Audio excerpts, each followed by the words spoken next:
Hello everybody, Frankie Day here for Frankie Day Models. Okay, for this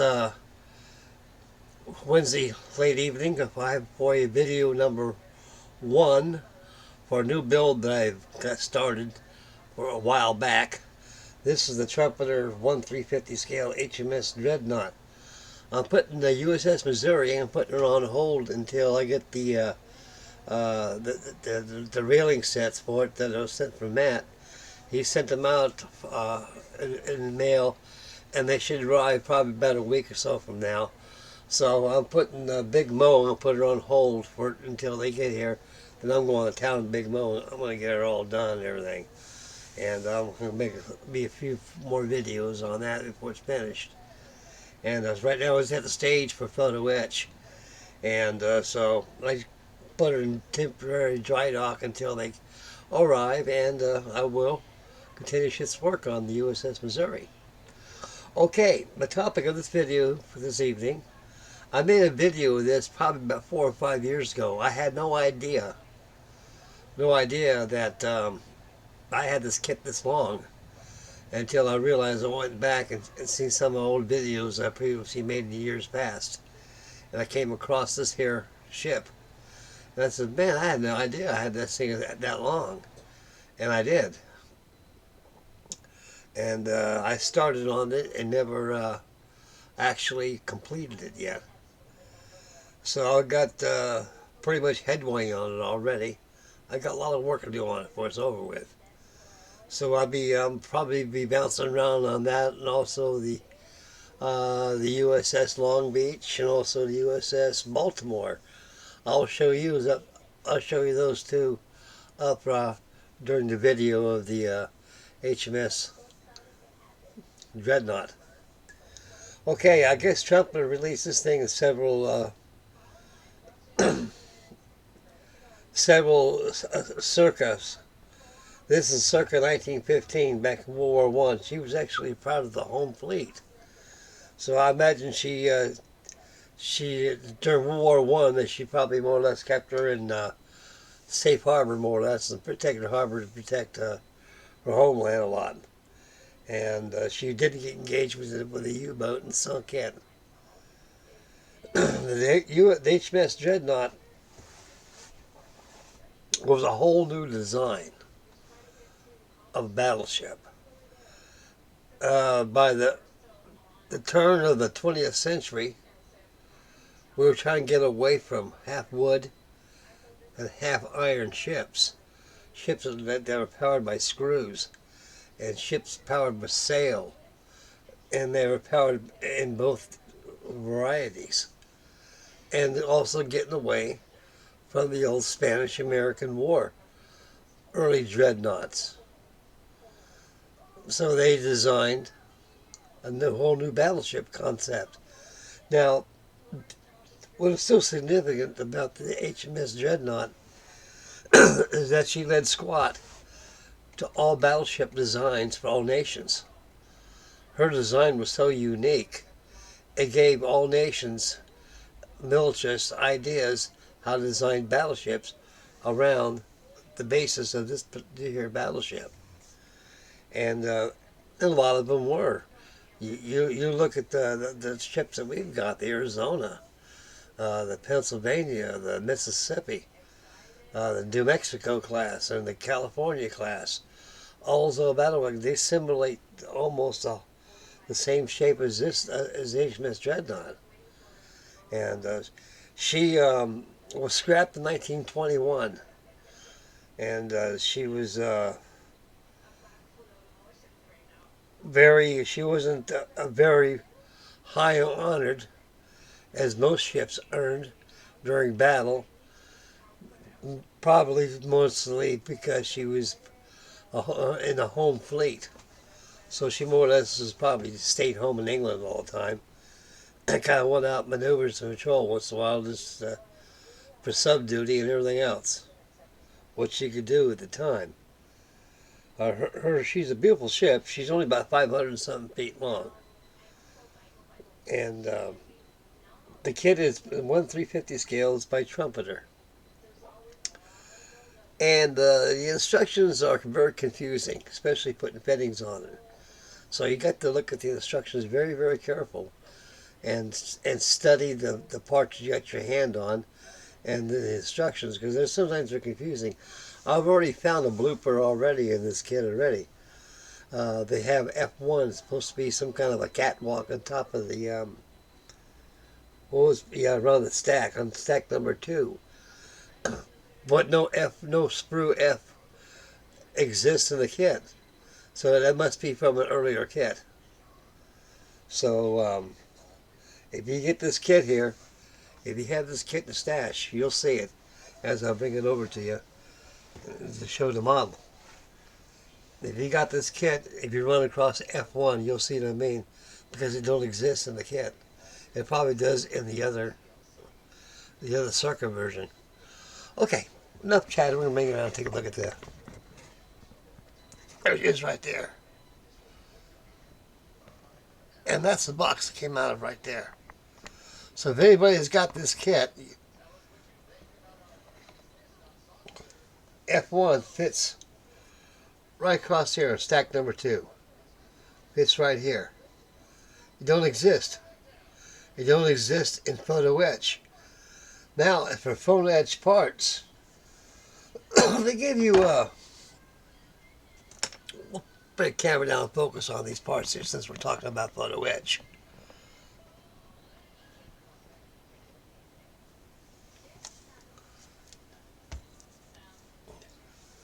Right here's Photo-etch they give you. I already pre-painted some of these right here.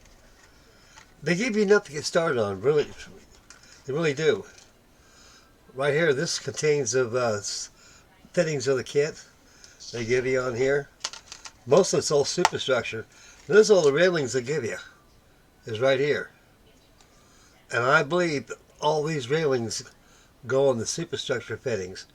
There's not enough of this to go around the entire ship. So they give you 1, 2, they give you 4 frets. They give you 2 identical right here, frets.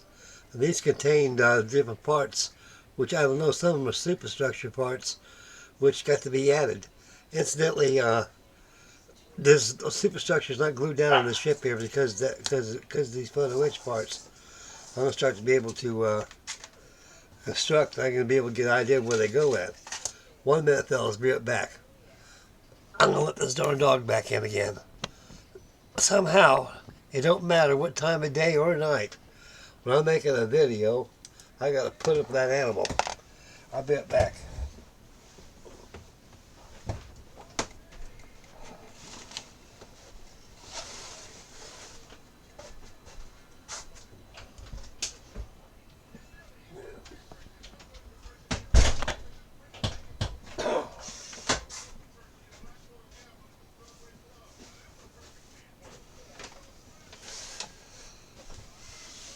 Okay, I'm back, gang. Alrighty. So they gave you enough Photo-etch right here to keep you going.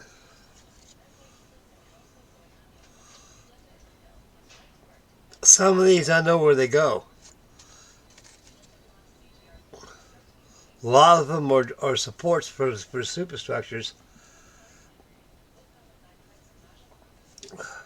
I will get to these parts when I get to the other parts on it. But I was really hoping they'd give you a lot more railings than this. I presume that these railings probably all go up top side here, because there ain't enough to go around the ship. There isn't. And so you got to be careful of that. They give you enough to get you going, then that you're on your own. So if you need more railing sets, you better order yourself a 350 scale, 350 scale railing set. Or, save yourself a headache, just get a hold of Lauren Perry's Gold Medal Models or Tom Models Works and get yourself a whole new Photo-etch set for it. That'll take the mystery out of everything. I won't be here so I won't get harmed.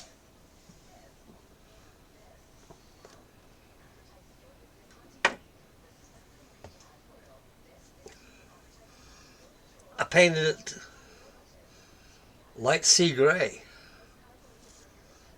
Then I'm gonna start, after I get this thing assembled, all assembled everything,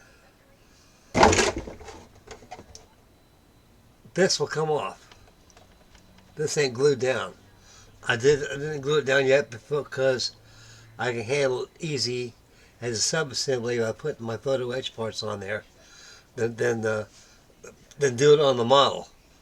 So I'd rather do it off the model than on the model. And I've got the other parts to it. I got the whole bridge that goes up here. I got it assembled. I gotta let it dry right now. After it dries, I'm gonna go ahead and detail the windows in. Any inks or paint, whatever I can use on there. Then I'm gonna add my Photo-etch railing set around there. I started adding my photo set. I got boat cradles put on here. I got them already ready to go to install. So I got a lot of stuff up here. I got the mast coming up here aft here. And I got on the top of these barbettes. I got the turrets to go on there. So right now, I'm at the stage trying to complete all the superstructure and the stack, because I'm going to add, when I get that done there, before I add the any more details up there, I'm going to start giving a weathering on here by adding a little sea salt. Tone that down a little bit so it's a little lighter in some areas. Then I'm going to add the boot striping on last. And the same thing aft. The deck is painted with this is the best there is. You got to use, it's X55 deck teak. This is by Tamiya deck teak XF55. This is very good. This is very good stuff. If you can't find that deck teak, get yourself some Humbrol ivory color. That'll work just as good. And let's see. That's about it. Thought I had that tan paint here I was going to show you. Yeah. What's that? Oh, ain't that right there.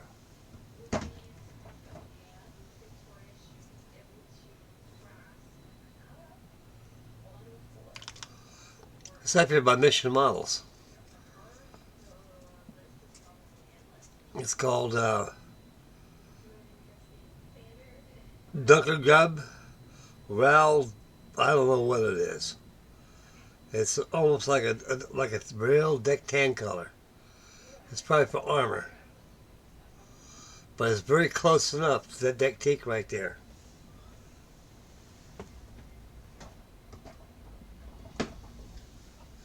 Okay, excuse me guys, I cannot pronounce that German word. So anyway, this was done with this. Because I remember I used that. I painted this whole deck when I had my house. Now the deck's all done. I gave it I glossed it with a polyurethane, let it dry 24 hours. Then I took a wash, some black wash, a black wash on there.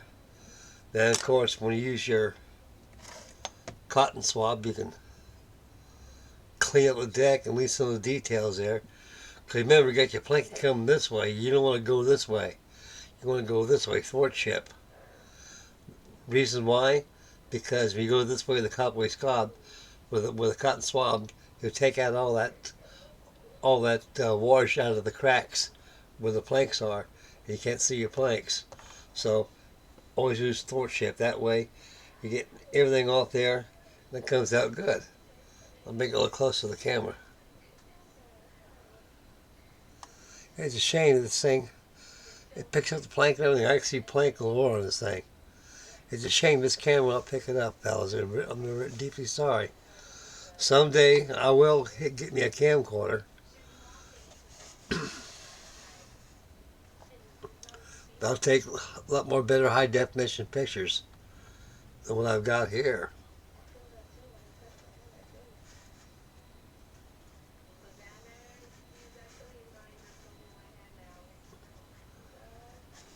I gave the navigation deck a wash. First of all, I painted like a mahogany color. And then went ahead and gave it a wash when it's dried. Imagine a Photo-etch rail set goes around there. So that's why I didn't glue that top of there, because I will be working on that next. Once I get all my superstructure parts done. Then I go ahead and add my turrets on there. And put my mass on and start adding other deck furniture such as searchlights and boat davits. Add the boats, give it some weathering, like I say, add some sea salt on there. I'm going to use oils. So I was to think about using pastels, and I'm going to go ahead and use some oils. I love oils. I got a lot of turpentine, so I got this tape across here. I wonder why I got tape across there. I'm going to use that so I can tape off this waterline when I add my wash, so I won't foul up my anti-fouling paint. Okay.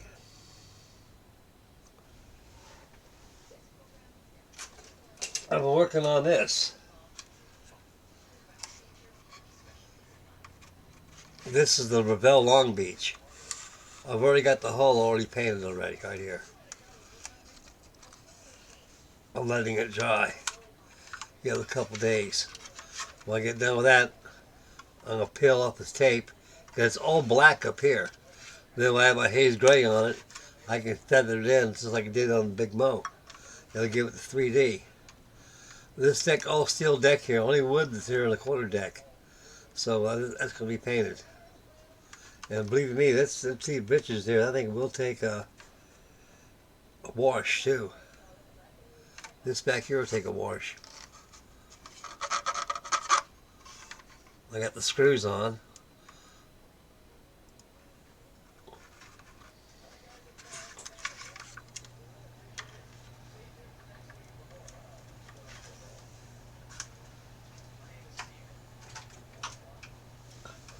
Lastly, I'm working on is this little pipsqueak. This is a Trumpeter 1/700 scale Baltimore class cruiser. This is a Baltimore.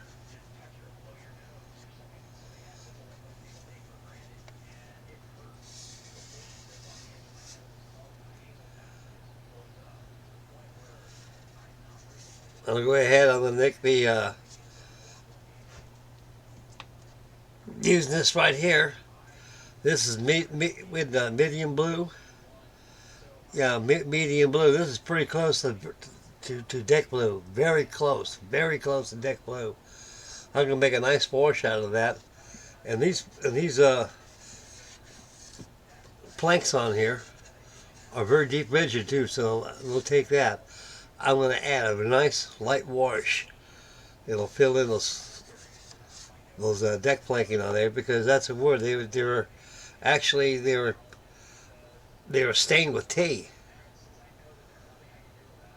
with blue, with Norfolk blue, Norfolk Dick blue paint.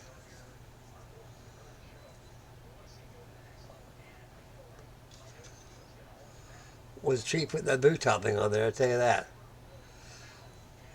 I'm going to go ahead and tone this down with some white, dry brush it out real well.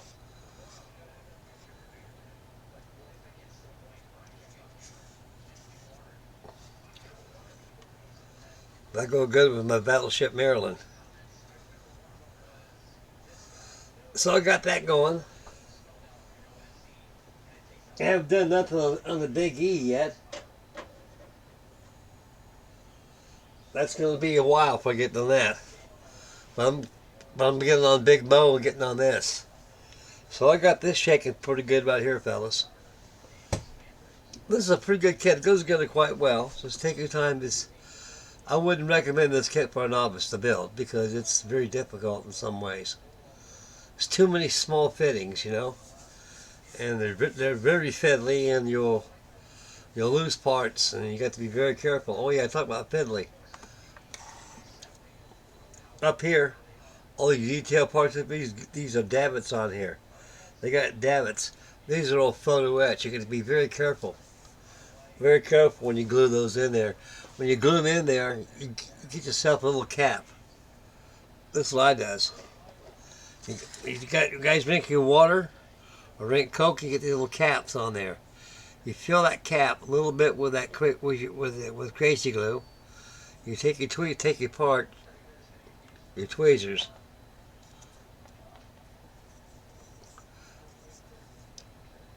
and you dab your tweezers to your part, and you stick it on your model on there where it goes, and let it dry. After it dries, you go back about 2 or 3 times with a toothpick like this here. You go back in, and where you glued it at before, you saturate it a little more with crazy glue until eventually it'll puddle all around it. That's what you need. That gives it the base and gives it the strength, and it won't break off so bad. But you gotta be very careful when you handle this thing. So the best thing, this thing is like a porcupine. The best thing to handle this thing is just underneath the hull, just to be safe. Just scratch through like this. You love yourself for it because you don't want to break all that. It's hard work. It's very tedious. Like I said, this is not. I would not recommend this to a novice because there's too many small parts, and you run into problems.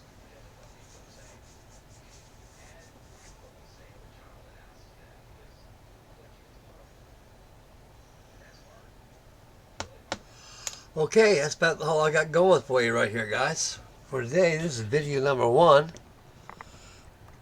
And I should have video number 2. Will probably be, I presume probably, I'll say by Friday. And I should have a lot more work done on this thing. It builds fast, it does.